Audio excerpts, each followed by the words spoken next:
Juan Pablo II, un santo que vio Costa Rica.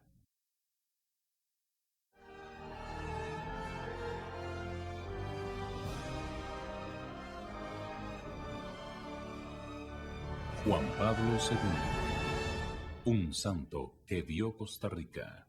A mediados de los años 80, Juan Pablo II siguió evangelizando y marcando más que su línea una serie de récords inimaginados por pocos. Poeta, filósofo, políglota y deportista, el Papa Viajero en su prolongado mandato superó numerosas marcas. No solo fue el pontífice más viajero, sino también el que proclamó más santos y beatos de todos los tiempos y de todos los orígenes. Según datos de la Santa Sede, recorrió 1.246.000 kilómetros, lo que equivale a 31 vueltas al mundo.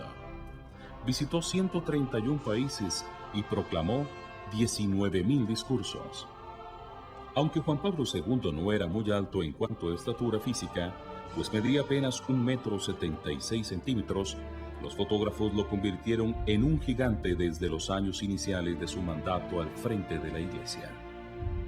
Entre los principales episodios de su pontificado está la primera visita de un papa a una iglesia luterana en 1983 en Roma, la primera a una sinagoga en Roma para el año de 1986 y la Jornada Mundial de Oración y Paz durante ese mismo año en Asís. Además se produjo un hecho histórico. Juan Pablo II visitó la ortodoxa Atenas y entró a una mezquita, la de Damasco, siendo la primera vez que un pontífice visita una mezquita y oraba en su interior. Asimismo, figura el primer encuentro de un papa con una comunidad musulmana.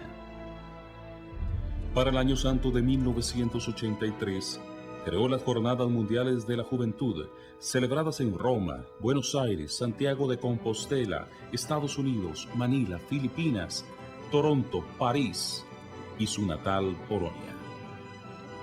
La jornada del año 2000 reunió en Roma a más de 2 millones de jóvenes procedentes de todo el mundo, en la mayor concentración de jóvenes en Occidente que se haya dado hasta la historia.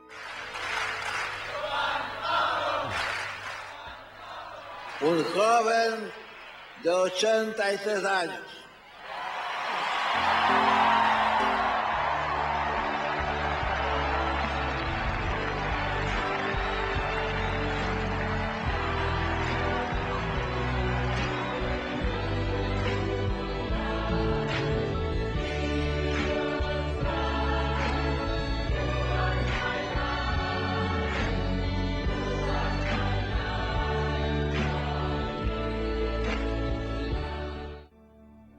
También destaca el encuentro con el último presidente de la Unión Soviética, Mikhail Gorbachev, en diciembre de 1989, que marcó el final de los regímenes comunistas europeos y la normalización de la Iglesia Católica en dichos países.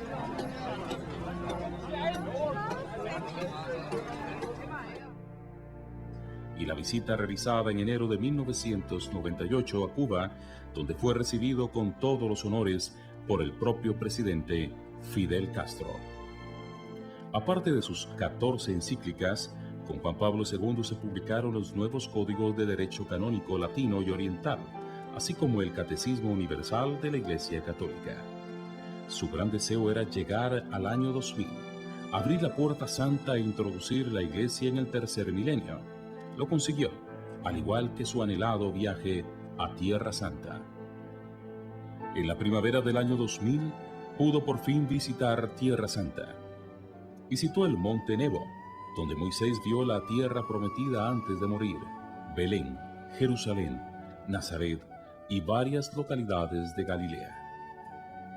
Durante ese viaje, Juan Pablo II fue el primero en reconocer en 1986 los derechos nacionales del pueblo palestino y entablar relaciones diplomáticas plenas con Israel en 1994. Ofició misa en la plaza del Pesebre de Belén, pidió perdón en el Muro de las Lamentaciones y en el Museo del Holocausto por los errores cometidos por los cristianos que persiguieron a los judíos y celebró misa en el Santo Sepulcro. En el mes de mayo del año 2000, en su tercer viaje a Fátima, El último de los 4 realizados a Portugal beatificó a Jacinto y a Francisco, los 2 pastorcillos a los que se apareció la Virgen en 1917, y a petición propia se develó el tercer secreto de Fátima, referido al atentado que Juan Pablo II sufrió en el año de 1981.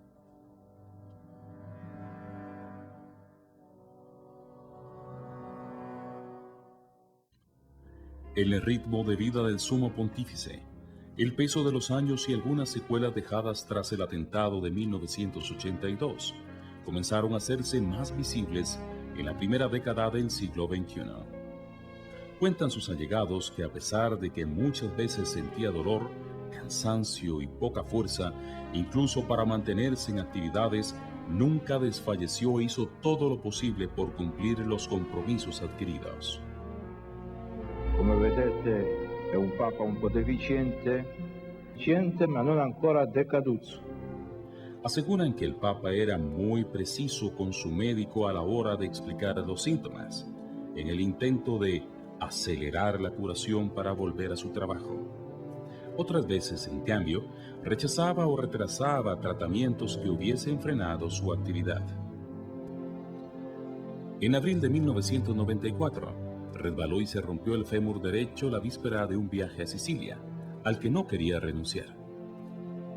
Juan Pablo II se resistió mucho más a la apendicitis aguda que se manifestó el día de Navidad de 1995, cuando fue incapaz de terminar de leer el mismo mensaje de felicitación.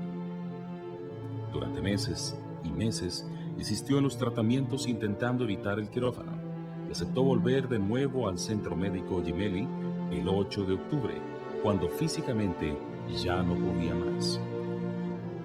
En el año 2002 apareció la artrosis en la rodilla derecha, pero el Papa se negó a que se le instalase una prótesis.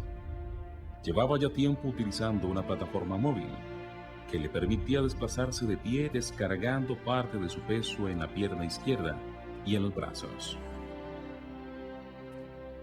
Visto con la perspectiva de la historia, Karol Wojtyła tuvo siempre una fuerza de voluntad fuera de lo común, que brotaba de su intensa oración personal y le permitió hacer, a lo largo de su vida, mucho más de lo que era físicamente posible. A pesar de todos los males que le aquejaran, nunca pensó en dejar su cargo y delegar funciones. El domingo 30 de enero del año 2005, Juan Pablo II se entretuvo mucho tiempo en su ventana después del rezo del Ángelus, mientras un par de chiquillos ponían en libertad 2 palomas blancas. La escena era enternecedora, pero el viento pasó su factura. El Papa contrajo una gripe que obligó a anunciar la suspensión de todas sus audiencias hasta nuevo aviso.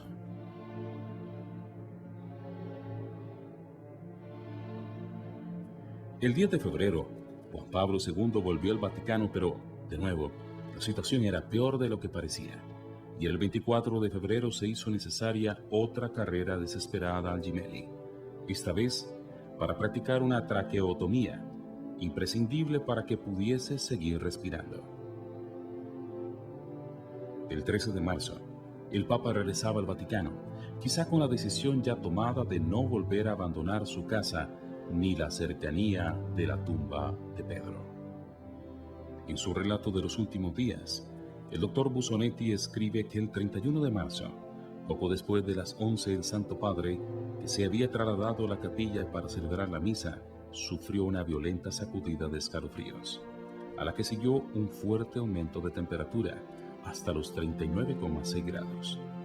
Daba comienzo un gravísimo shock séptico, con colapso cardiocirculatorio, debido a una infección en las vías urinarias. El viernes 1 de abril, Juan Pablo II asistió consciente a la misa celebrada en su habitación. Escuchó la lectura del Via Crucis e incluso la del breviario. El sábado 2 de abril, cuando comenzaba ya a sufrir periodos de inconsciencia, se despidió de sus colaboradores más cercanos de la curia romana y sufrió una brusca subida de la fiebre a última hora de la mañana.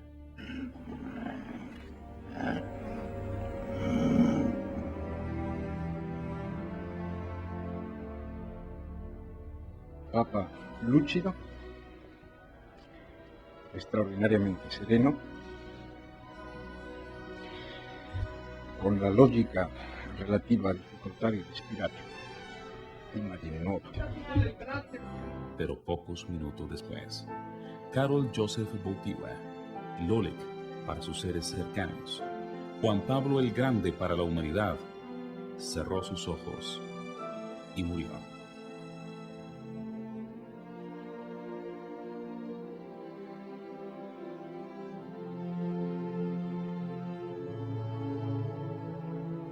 Che il nostro silenzio orante accompagni questi primi momenti dell'incontro del Santo Padre Giovanni Paolo II con Cristo nel cielo.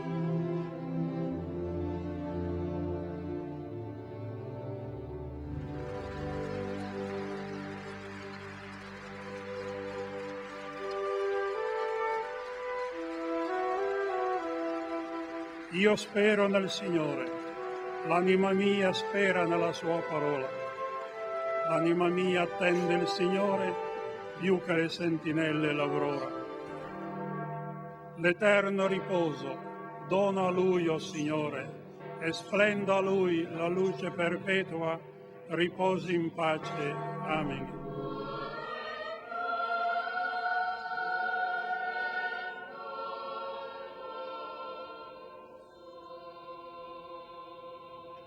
Possiamo essere sicuri che il nostro amato Papa sta adesso alla finestra della casa del Padre, ci vede e ci benedice. Sì, ci benedica, Santo Padre.